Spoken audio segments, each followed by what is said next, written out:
Question number 18 एक समांतर श्रेणीना चौथा અને આઠમા પદનો સરવાળો 24 છે। તો આને કેવી રીતે લખી શકાય? એ ચોથા પદ કીધું છે એટલે A4 અને આઠમો પદ એટલે A8 એટલે A4 પ્લસ A8 બરાબર 24 લખવાનું છે। ઓકે, છઠ્ઠા અને દસમા પદનો સરવાળો એટલે 44 થાય છે, એટલે કે A6 પ્લસ A10 બરાબર 44 થાય। આ સમાંતર શ્રેણીના પ્રથમ ત્રણ પદ શોધો। તો આપણે શોધીએ। તો અહીંયા છે, આપણે સોલ્યુશન કરીએ। સૌથી પહેલાં શું લખવાનું છે? A4 ચોથા પદ અને આઠમા પદનો સરવાળો કીધી છે 24। ઓકે, એટલા માટે આપણે 24 લખ્યું છે। એના પછી આને A4નું સૂત્ર શું થાય છે કે A પ્લસ 4 છે એટલે 1 ઓછા કરીએ તો 3D, આ A4નું સૂત્ર થયું, બરાબર। પ્લસ હવે A8નું, તો A પ્લસ 8 છે એટલે 1 માઇનસ કરીએ તો 7 થઈ જાય એટલે 7D, બરાબર, 7D બરાબર 24। ઓકે, એના પછી આ A અને Aનો સરવાળો કરીએ તો 2A થાય છે, 7D અને 3D સરવાળો કરીએ તો કેટલા થાય છે? 10D બરાબર 24। ઓકે, અહીંયા 2થી ભાગાકાર કરી શકાય ત્રણ સંખ્યામાં, એટલા 2થી ભાગાકાર કરીએ તો આપણે કેટલા મળે છે? અહીંયા 2ની જગ્યાએ A, બરાબર, 2 એકા 2, 2 પંજા 10 અને 2 એકા 2, 2 દુ 4, 12 થયા। આ આપણું સમીકરણ નંબર 1 થયું। ઓકે, હવે બીજો જે બોલે છે શું બોલે છે? A6, બરાબર, A6 એટલે કે છઠ્ઠું પદ અને દસમા પદ એટલે કે દસમા પદનો સરવાળો 44 છે, એટલા માટે આપણે આ લખ્યું A6 પ્લસ A10 બરાબર 44। ઓકે, હવે આનું સૂત્ર લખીએ તો A પ્લસ કેટલા D તમને ખબર પડી ગયું હશે, 6 છે એટલે 1 ઓછા કરીએ તો 5D થાય છે, પ્લસ અહીંયા A પ્લસ કેટલા D 10 છે એટલે 1 માઇનસ કરીએ તો 9D થાય છે બરાબર 44। ઓકે, હવે A અને A કેટલા થઈ ગયું? 2A અને 5D અને 9D કેટલા થઈ જાય? 14D થાય છે બરાબર 44 થાય છે। હવે 2થી ભાગાકાર કરી શકાય ત્રણમાં, એટલા માટે 2થી ભાગાકાર કરીએ તો 2 એકા 2, 2 સત્તા 14, 2 દુ 4 અને 2 દુ 4, 22 આવ્યા। આ સમીકરણ નંબર 2 થઈ ગયું। ઓકે, હવે આપણે શું કરવાનું? સમીકરણ નંબર 2માંથી 1 બાદ કરતા। ઓકે, સમીકરણ નંબર 2 આ રહ્યું, તો A પ્લસ 7D બરાબર 22 કેટલા છે? 22। પછી A પ્લસ પહેલું શું છે? 5D બરાબર કેટલા આપેલું છે? 12, બરાબર। બાદ કરતાં કીધું છે એટલા માટે બાદ કરીએ તો એટલે નિશાન બદલી જાય છે। આ 22 છે, આ માઇનસનું 12 છે એટલે આમાંથી આ બાદ કરીએ તો કેટલા મળે છે? 10 પ્લસનું મળે છે। આ પ્લસનું છે, આ માઇનસનું થઈ ગયું, 7માંથી 5D બાદ કરીએ તો 2D મળે છે। હવે D બરાબર 10, આ એના ભાગાકારમાં આવશે કેમ કે અહીંયા ગુણાકારમાં છે, 2D છે એટલા માટે 2 અહીંયા આવી ગયું, D અહીંયા રહી ગયું, સો D બરાબર કેટલા? 2 પંજા 10, D બરાબર 5 આવ્યા છે। હવે સમીકરણ નંબર 1માં D બરાબર 5 મૂકતા, તો D બરાબર 5 મૂકવાનું છે, બરાબર। સમીકરણ નંબર 1 આ રહ્યું, A પ્લસ 5D બરાબર 12, A પ્લસ 5D બરાબર 12। ઓકે, એની જગ્યાએ A અને Dની 5ની જગ્યાએ 5, Dની જગ્યાએ 5 બરાબર 5। ઓકે, A 5 પંજા 25 થાય છે બરાબર 12, A બરાબર 12, આ પહેલી બાજુ જશે એટલે માઇનસનું થઈ જાય। ઓકે, હવે આ બંનેના આ માઇનસનું છે, આ પ્લસનું છે એટલે બાદ કરવાનું હશે। 25માંથી 12 બાદ કરીએ તો માઇનસનું 13 મળે છે। તો આપણને મળ્યું A અને D મળી ગયું છે, એટલે આપણને અહીંયા શું શોધવાનું છે? આપણને શોધવાનું છે, ત્રણ પદો શોધવાના છે।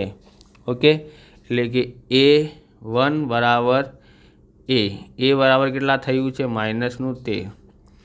A2 શોધવાનું હોય તો શું કરવાનું હોય છે? A plus D। Okay, A કેટલું છે આપણી પાસે? A આપણી પાસે 13 છે અને D બરાબર કેટલું છે?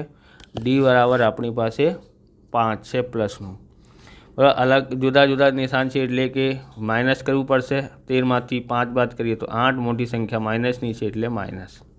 ઓકે, A3 એટલે કે એ પ્લસ 2D. એ બરાબર કેટલું છે આપણી પાસે? એ બરાબર -13 પ્લસ 2 અને ડીની જગ્યાએ કેટલા છે? 5. ઓકે, -13 5 દુ 10, બાદ કરીએ તો -3 આવે છે. ઓકે, તો શું કીધું છે? 3 પદો. તો 3 પદો આપણે શોધી લીધું છે. -13 -8 -3 આ મળી ગયા છે. ક્વેશ્ચન નંબર બીજો જોઈએ. તમને આવા પ્રકારના વિડીયો જોઈએ તો ડિસ્ક્રિપ્શનમાં લિંક આપેલી છે જુદા જુદા ચેપ્ટરોની, ત્યાંથી તમે જોઈ શકો છો. ચેનલ પર નવા છો તો ચેનલને સબસ્ક્રાઈબ કરી લેવાનું, કેમ કે આવા રીતના વિડીયો તમને મળતા રહેશે. આગળ જોઈએ તો ક્વેશ્ચન નંબર 19 છે. સુવારાવ 1995માં 5000ના વાર્ષિક વેતનથી કામ શરૂ કર્યું અને તેમને દર વર્ષે માસિક 200 રૂપિયાની વેતન વૃદ્ધિ મળે છે. કયા વર્ષે તેમનું વેતન 7000 થશે? તો અહીંયા ધ્યાન રાખવાનું છે. અહીંયાથી આપણે વધારે શોર્ટકટમાં નથી કરવાના, પણ એ ધ્યાન રાખવાનું છે કે આપણે આને એ ધારી લેવાનું. ઓકે, કેમ કે પહેલું પદ હોય છે એટલે 5000 એ થઈ ગયું, અને જેટલા માસિક વૃદ્ધિ મળે છે એટલે આ જે છે આપણું ડી થઈ ગયું. બરાબર, આ એ અને આ આપણું ડી, અને કયા વર્ષે તેમનું વેતન 7000 થશે એ આપણું AN થઈ જશે. બરાબર, તો આપણને 3 વસ્તુની જરૂરત છે એટલે આપણને ડાયરેક્ટ મળી ગઈ છે, તો એટલે વધારેનું કામ આપણે કરવાના નથી. એટલે કે આપણી પાસે અહીંયા એ બરાબર કેટલા છે? 5000. ઓકે, એ કેટલા છે? 5000. પછી ડી બરાબર એટલે સામાન્ય તફાવત 200, કેમ કે જે છે વૃદ્ધિ થાય છે દર માસિક. ઓકે, એટલા માટે ડી બરાબર કેટલા થઈ ગયું? 200 થઈ ગયા. અને AN બરાબર કેટલા થયા? 7000. ઓકે, એટલે કે તેમનું વેતન જે 7000 થશે કયા વર્ષે? તો કેટલા વર્ષે થઈ જશે એ આપણે શોધવાનું છે. ANનું સૂત્ર મૂકવાનું છે. AN plus A plus N minus 1 ગુણ્યા ડી. ઓકે, AN આપણને ખબર છે 7000 છે. ઓકે, એની જગ્યાએ કેટલા? 5000 પ્લસ N આપણને ખબર નથી, અને ડી ખબર છે. હા, ડી બરાબર કેટલા છે? 200 છે. ઓકે, હવે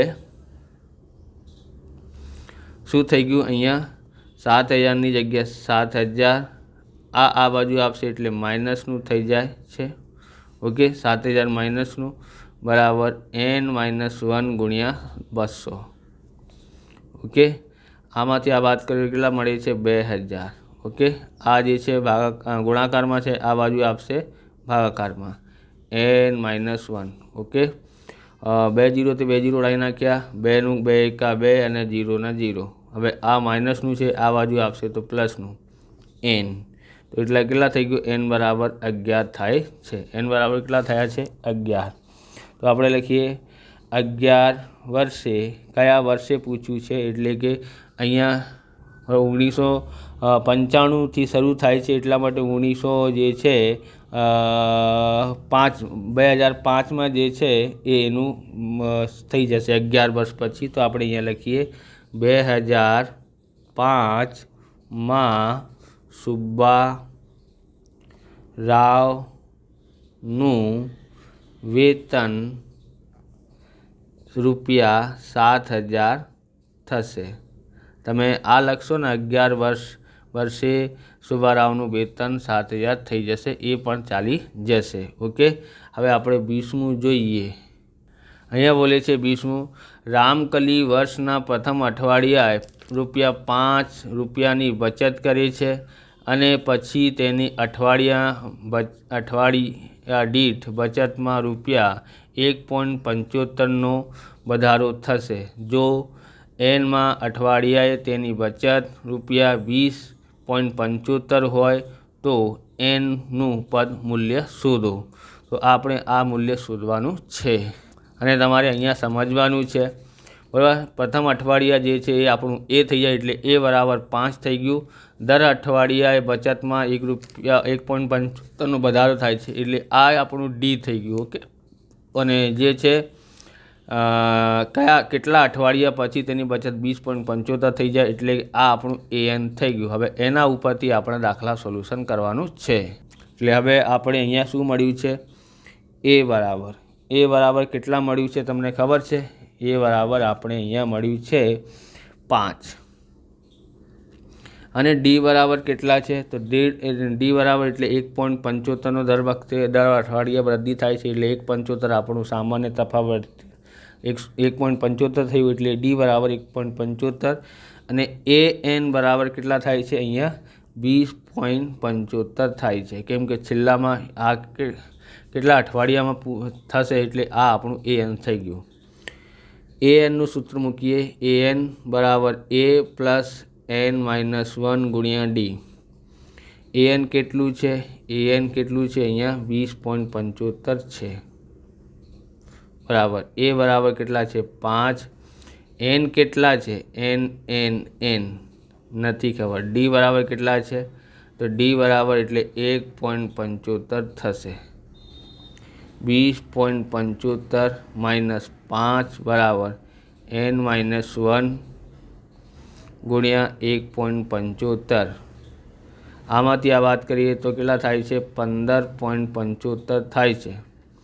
આ એના ભાગાકારમાં આવી જશે બરાબર એન માઇનસ 1. ઓકે, હવે આપણે અહીંયા એનું ભાગાકાર કરવાનું છે. કેટલા થશે? તો આનાથી ભાગાકાર કરીએ તો 9 આવે છે બરાબર. એ આ બાજુ આપશે તો પ્લસનું થઈ જાય એન.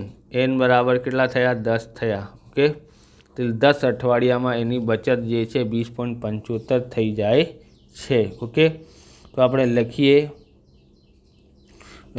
10 અઠવાડિયામાં બચત